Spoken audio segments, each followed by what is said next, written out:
नमस्कार दोस्तों, 26 नवंबर से शुरू हुआ किसान आंदोलन। न ही सरकार एक कदम आगे बढ़ने को तैयार है और न ही किसान अपनी मांगें छोड़ने को तैयार है। ऐसे में अब प्रश्न ये पैदा होता है कि आखिर ये आंदोलन कौन सा मोड़ लेगा। 41 दिनों से चल रहे इस आंदोलन में अब तक 60 किसानों की मौत हो चुकी है। जी हाँ, आपको जानकर हैरत होगी, लेकिन ये सच है कि पिछले 41 दिनों के इस आंदोलन में अब तक 60 किसानों की मौत हो चुकी है। इन 60 किसानों में 4 ऐसे किसान भी हैं जिन्होंने आत्महत्या कर ली थी। ये सोचकर उन्होंने आत्महत्या की थी कि शायद उनकी आत्महत्या करने से सरकार का दिल पसीज जाएगा, नरमी आएगी और सरकार किसानों की मांग को मान लेगी। लेकिन ऐसा नहीं हुआ है। सरकार ने साफ कर दिया है कि वे किसी भी कीमत पर कानून को वापस नहीं लेगी।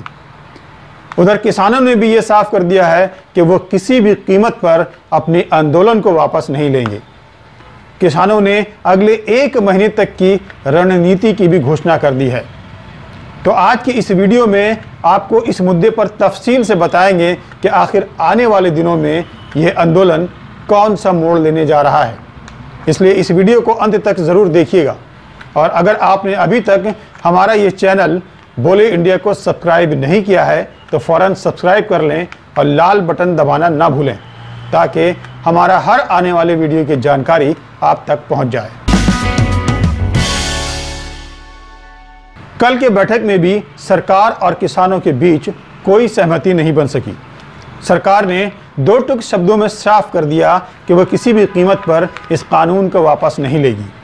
हाँ, अगर कानून में एक सुधार करने के मुद्दे पर किसान राज़ी होते हैं तो बैठक हो सकती है, विचार विमर्श किया जा सकता है। अगली तारीख 8 जनवरी को तय की गई है। देखना ये होगा कि क्या 8 जनवरी को भी बैठक बस यूं ही होती है या किसानों और सरकार के बीच कुछ सहमति बन पाती है।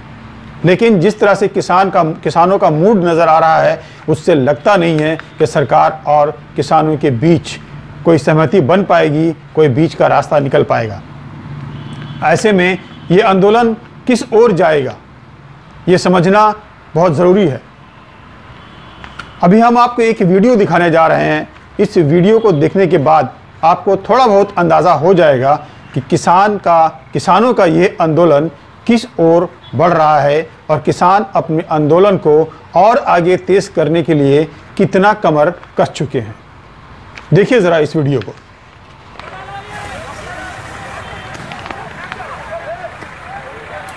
ये वीडियो 2 दिन पहले का है। देखने से ऐसा लगता है कि 2 देशों के बीच गोलीबारी हो रही है। ये वीडियो उस समय लिया गया है जब किसान हरियाणा से दिल्ली की ओर जा रहे थे, जिन्हें हरियाणा पुलिस ने रोकने की कोशिश की और जब किसान नहीं रुके तो उन पर आंसू गैस के दर्जनों गोले छोड़े गए।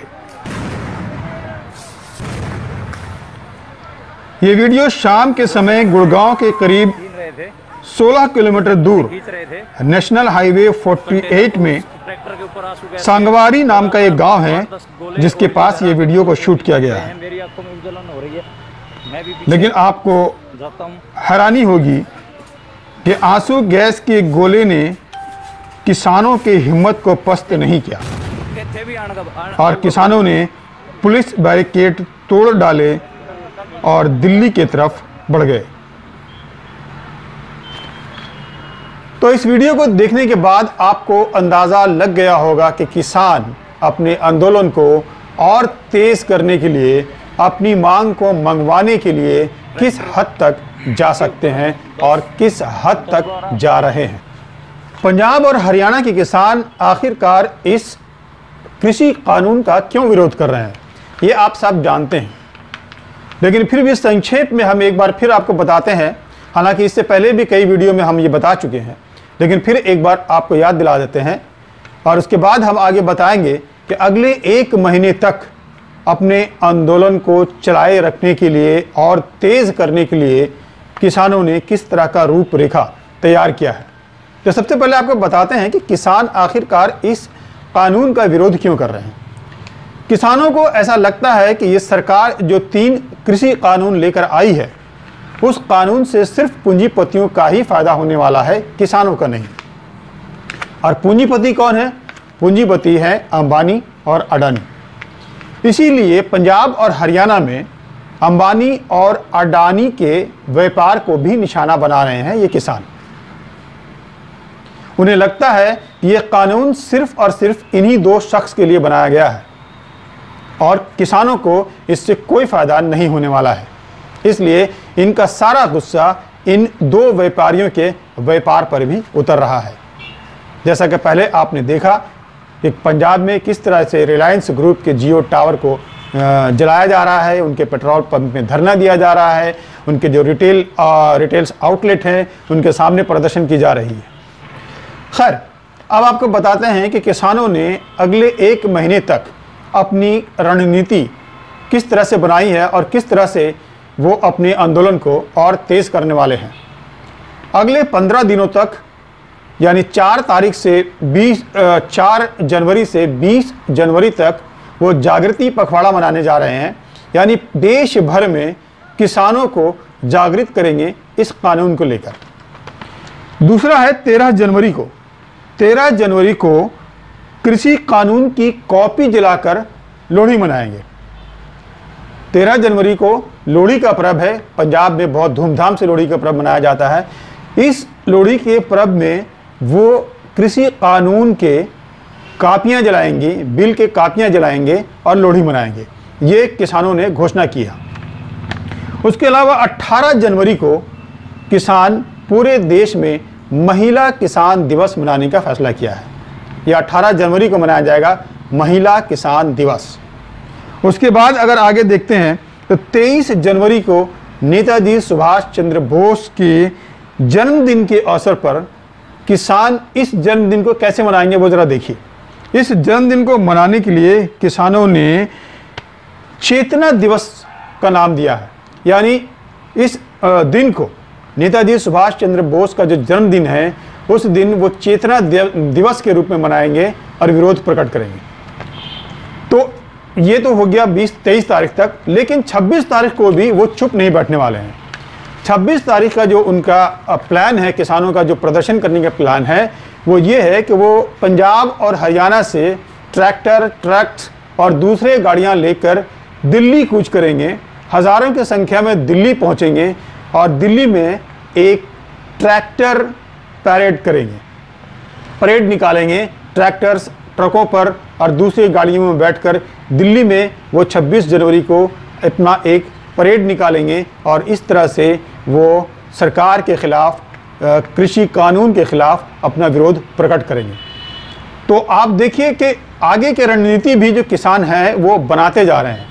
ऐसा नहीं है कि सरकार ने अगर 2 टुक ये जवाब दे दिया है कि वो किसी भी कीमत पर इस बिल को वापस नहीं लेगी तो किसान चुप हो गए हैं। नहीं, किसान भी आगे की रणनीति बनाते जा रहे हैं और अपने आंदोलन को और तेज़ दिशा में ले जाने की पूरी तैयारी कर रहे हैं।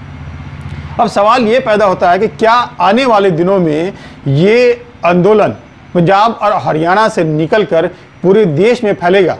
कोशिश यही है कि इस आंदोलन को अब पूरे देश में फैलाया जाए और सरकार पर यह दबाव बनाया जाए कि वो इस कानून को वापस ले। इसलिए आने वाले दिनों में ये समझना बहुत ज़रूरी है कि आने वाले दिनों में ये आंदोलन जो है वो और उग्र रूप लेने वाला है और तेज़ होने वाला है।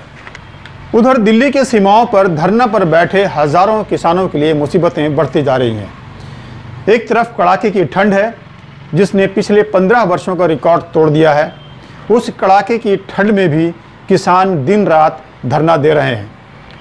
उसके बाद भी वो पीछे नहीं हटे हैं, लेकिन पिछले 2-3 दिनों से हो रही बारिश ने उनके लिए मुसीबतें और बढ़ा दी हैं।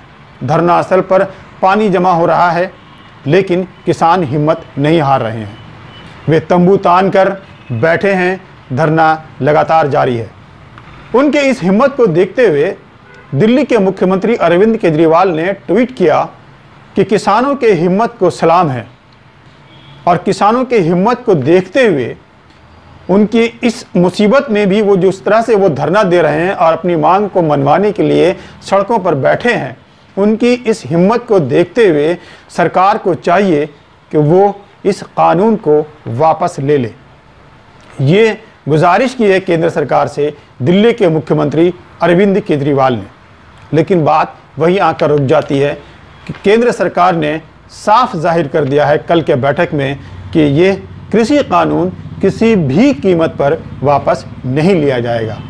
इसीलिए बार बार सवाल ये आ रहा है कि आखिर ये आंदोलन अब आने वाले दिनों में कौन सा मोड़ लेगा। एक बात और आपको बता दें कि पिछले दिनों में 2 दिन पहले जिन 4 किसानों की मौत हुई थी, उसमें एक किसान ऐसा है जो अब तक के मरने वाले 60 किसानों में सबसे युवा किसान है। उसकी उम्र केवल 18 वर्ष की है और वो भटिंडा का रहने वाला था। जी हाँ, तो आप सोचिए कि इस आंदोलन में युवा किसान भी शामिल है। तो आंदोलन पूरी तरह से चल रहा है, लोग धरने पर बैठे हुए हैं और अब जबकि 8वीं दौर का बैठक भी फ्लॉप हो चुका है, कोई सहमत नहीं बन सकी है, तो और भी संख्या में पंजाब और हरियाणा से जो किसान वो और संख्या में दिल्ली के तरफ कूच कर रहे हैं। तो लगता है कि आने वाले 1-2 दिनों में ये आंदोलन और ज़्यादा भड़क सकता है। तो दोस्तों, आज के वीडियो में इतना ही। अगर आपको मेरा वीडियो पसंद आ रहा है तो कमेंट बॉक्स में जाकर अपना राय ज़रूर दीजिएगा और इसे लाइक कीजिए, शेयर कीजिए। अगले वीडियो में फिर मिलेंगे, तब तक के लिए नमस्कार, जय हिंद।